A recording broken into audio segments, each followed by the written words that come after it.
And I keep hearing, dang, would you please forgive me? And it's like, no, because multiple times I let it slide.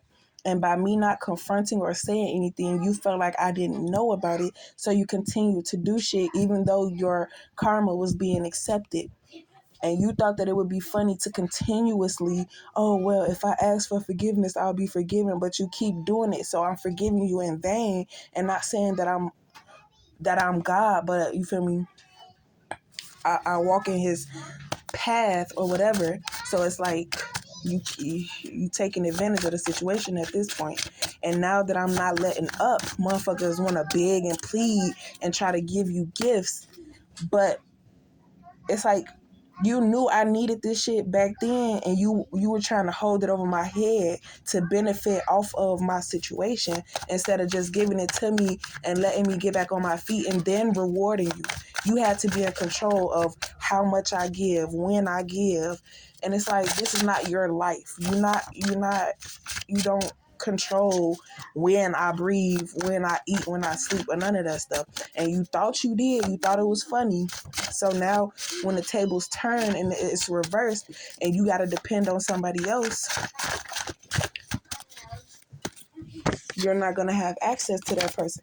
And that's another thing. They know that when it all comes down to it, they're going to have to depend on divine feminine for some things. And with the bridges being burnt, they're not going to have access to it. So they're going to have to struggle and start over. And I feel like they've been in that position already, so they don't want to go back to that position. But at the same time, you shouldn't have did what you did because you're doing it to yourself. You trying to steal from somebody else, not realizing like at the time that you did it, they were weak, and that when they get stronger, that they was gonna come back and get they get back and be more successful than you was when you stole it.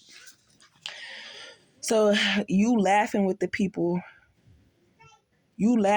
people because you feel like, oh, I'm gonna be on their side because this the winning team.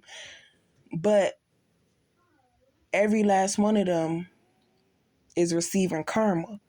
But because you're the only one who not receiving karma, they gonna send your dumb ass in. And by you agreeing to do it, you're taking their karma. Because at first, they was the winning team because they was able to get away with it because Divine Feminine didn't know. And she was accepting karma because she felt bad for what she said and did. So felt like, okay, I deserve this. I'm going to accept this karma. Now they got your goofy ass accepting all of their karma. So they finna be living it up while your ass struggling with no help.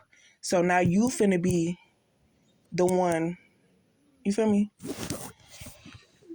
You the send-off girl, because they now turned on you to send you off to go and attack Divine Feminine because you don't know the karma that's on them for what they did. You feel me? That's your own dumbass fault. And now you want to, oh, please forgive me. I kind of knew. I didn't know. No. Deal with your karma.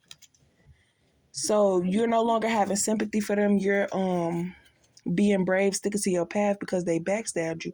And the only reason why they feel sorry now and they want to come to you and apologize or give you what it is that they know you needed because you're, excuse me, you, they trying to give it to you, but eventually you would have regained possession of it again. Like you recalling your stuff and they know it because things are missing. Yeah, the same things that was happening to you is happening to them. And they feel like, oh, dang, she taking her stuff back little at a time. And I need this right now. So if I get her this, it'll stop her from taking this because she'll be enjoying this. So that's why you got to determine whether or not you want to take gifts from people because it's not really a gift. It's just returning what they stole from you type stuff.